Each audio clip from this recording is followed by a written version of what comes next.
Hello there and welcome back to War Thunder for hopefully a rather short video about the 1.79 dev server. So I just want to give you a rough overlook over the tanks and planes and some new additions to the game. I will not cover every single change in terms of sound changes, gameplay changes, game mechanics changes, the new maps and all those things. I just want to give you a brief overlook over the first iteration of the dev server. So that means everything is subject to change, the battle ratings are not final, and I think a lot of stuff has to be worked on. But that brings us now to the Americans. I will show you the new planes and tanks for each nation from the left to the right. So we have to go through 7 nations. And we begin with the Maga 3. It has some new era plates, and as you can see here, they cover not every part of the tank, so the lower glacis, here where the turret ring sits, and especially from the side the hull, and it's a one-trick pony, so it's kind of polishing a turd, except for those smoke launchers, which are a good addition. And that then brings us to another very controversial tank that I boycott. Don't buy this in the pre-order or even afterwards. The XM1 GM is a pathetic money grab at this state of the game. I hope something serious has to be done about it, but as I know Gaijin, they will do nothing about it like they have done in the past, and so this will be Armageddon for high tier, make it practically unplayable. The matchmaker gets flooded, queue times are long, the matches are just steamrolling from free abuse, I guess. I'm very, pessimistic here, and I'm hoping that I'm wrong, but my experience tells me here that I'm right, sadly. So this tank is not good for the game in the current state, and also it's a slap in the face for every normal player if you can buy yourself just like that into top tier. As you can see, it has a battle rating of 9.0, and we have the M1 Abrams at 9.7, and no new American addition there in the top branch. The FJ4B is a fighter jet at 9.0, coming after the F3D1 at 7.0, and as you can see in the modifications, we have 2 2,000 pound bombs and 114 Hydra rockets, as you can see in those gun pods, or rocket pylons, I guess. Well, how useful it is, we'll have to see, but it's another American jet that doesn't have 50 cals as a fighter jet and relies on 20mm Browning Colt Mark 12 Mod 3 cannons, so we'll see how this works out.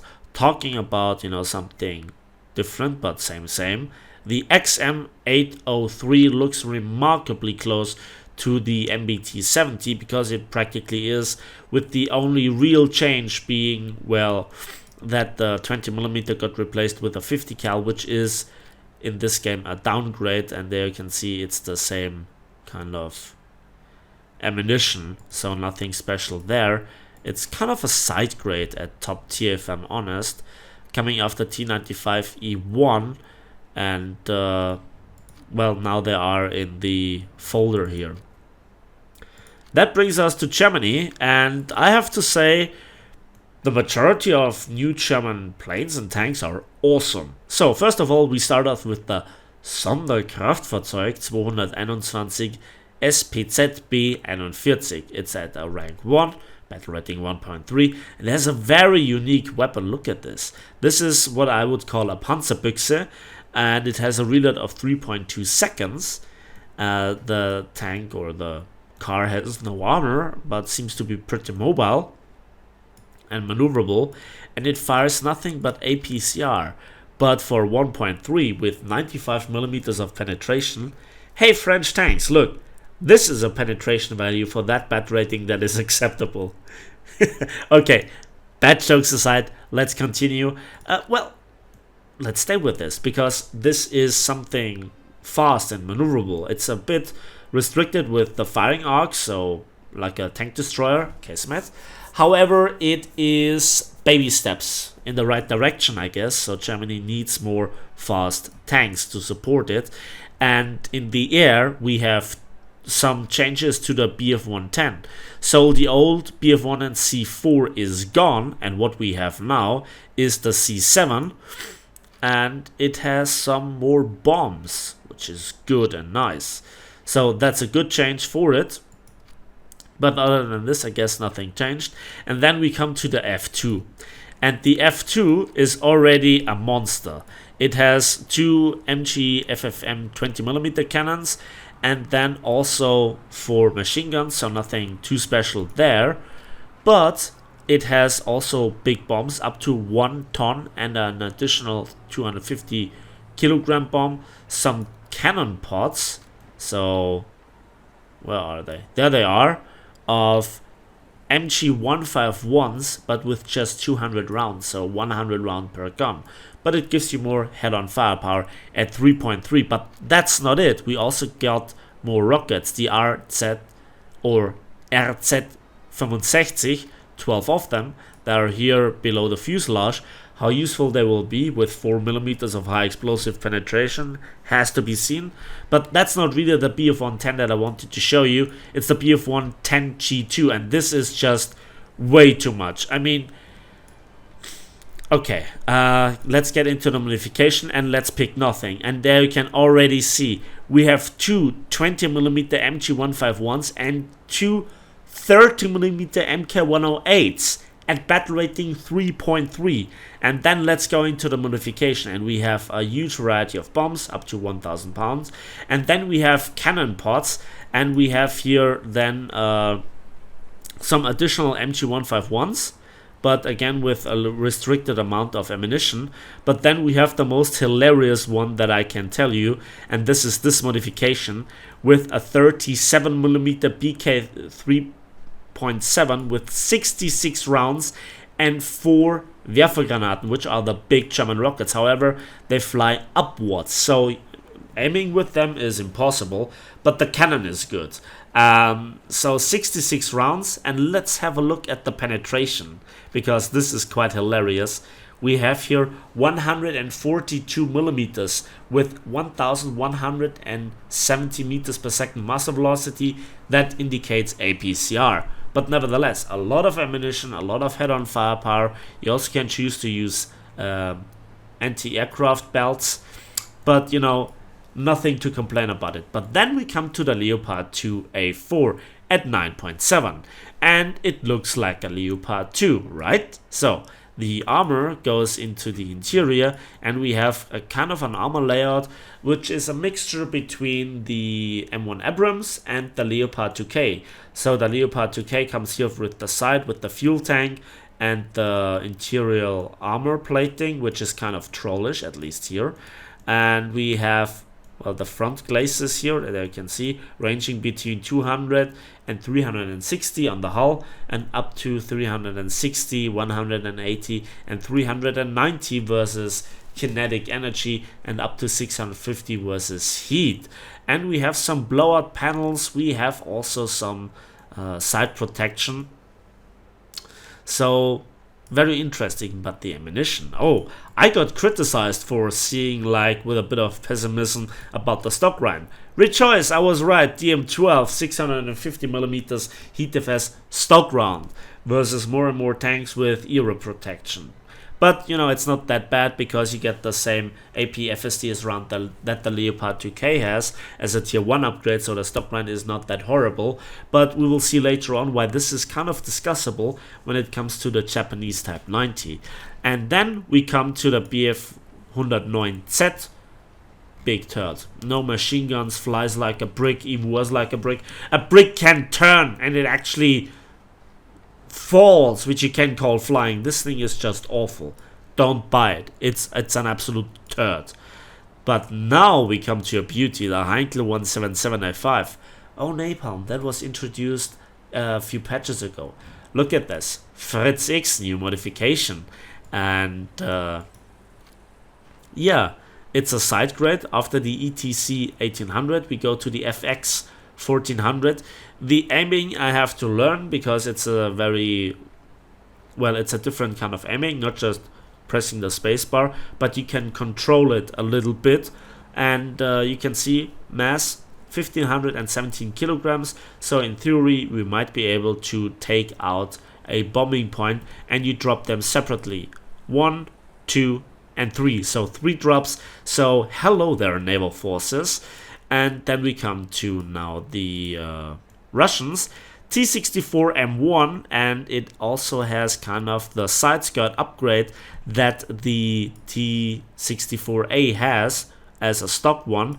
And there you can see the armor. We have some additional composite armor, and there it goes. Where is it? There, 400 to 500 to 320 and 450 millimeters for KE and chemical energy ammunition. Kind of strong. Bit better protected versus side shots when angled, but it's really the ammunition. 12.7 second reload is quite long. Stock round 317 millimeters, 370 millimeters, and as a tier 2 upgrade, 500 millimeter heat FS. Then also we have, I guess, as a stock shell, a good HE round, and also an ATGM as a tier 3 upgrade, and as a tier 4 upgrade, the 3BM28 with 410 millimeters of penetration at 9.0. Yeah, power creep, right? AL-28SH is a new AL-28, and I like the look of it, but the modifications are again what makes it unique. We have, well, also some cannons. There you can see the gun pods. 4 additional 23 millimeters for your favorite hobby, which is going head on, but very limited amount of ammunition, just 50 rounds per gun. And that brings us to the other option, which is a tier 4 upgrade, S5K, 192 of them.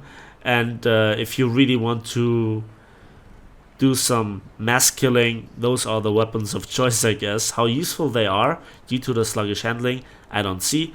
However, if this are some pinpoint accurate rockets, I guess, we also have the option of equipping the S-24. 6 of them, I guess 3 launchers, and they do massively more damage. Bringing us to the T-64BV, or the B, with the BV upgrade, and there you can see now you have also some armor, and it's also useful because it's not just on the side of the turret but also the side of the hull, and also here a bit on the lower glacis, which is difficult to see because there is some spaced armor on top. So this will at least bring an end to getting heat FS'd from Leopards, and they have to find another way into the tank with the heat FS round.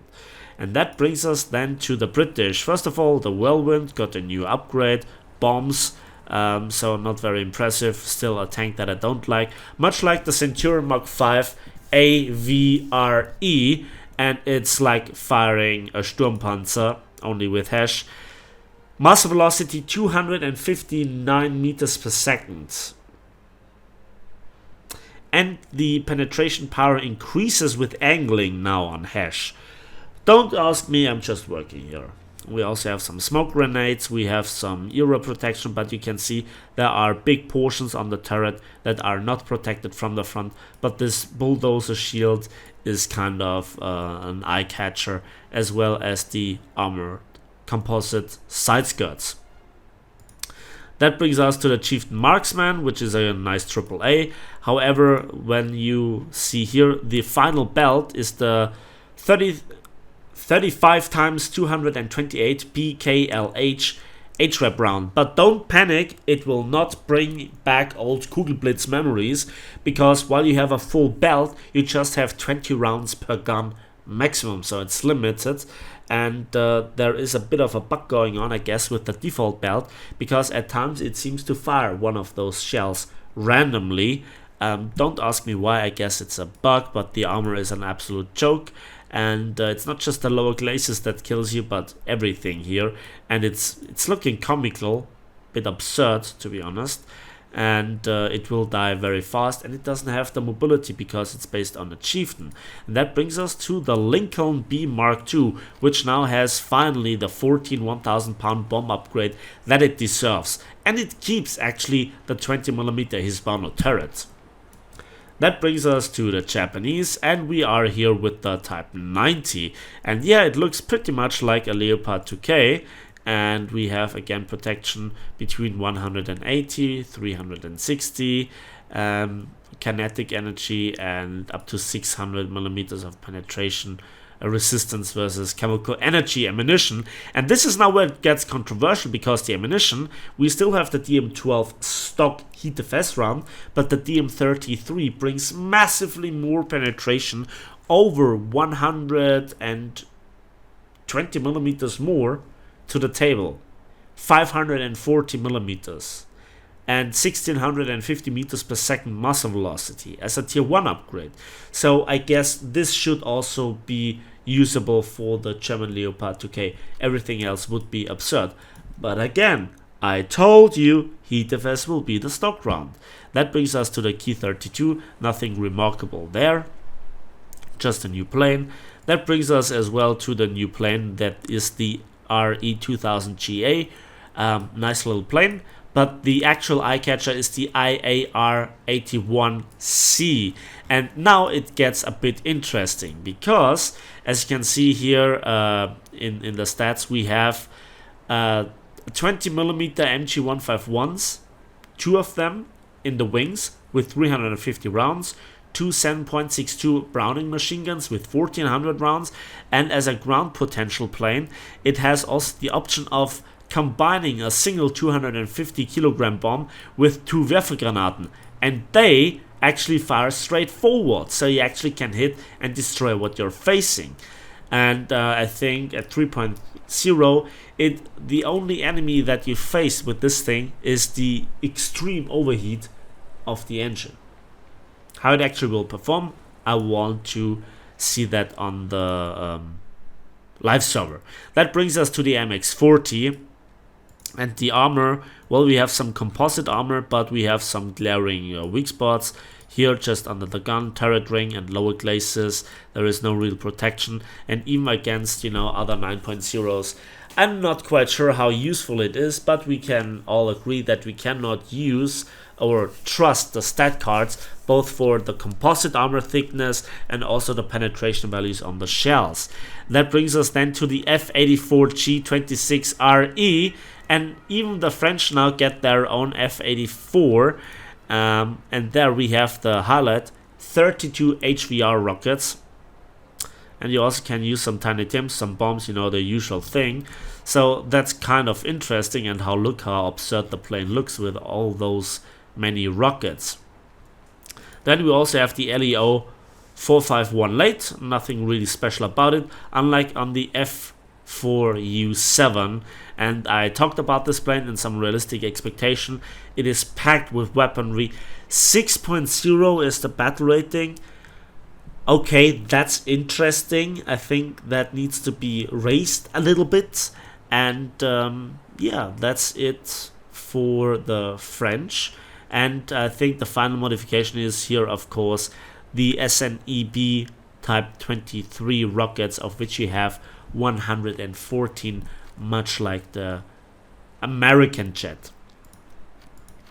So there is something that just came to my mind briefly. And yeah, the Focke-Wulf 190 D13 is now 5.3.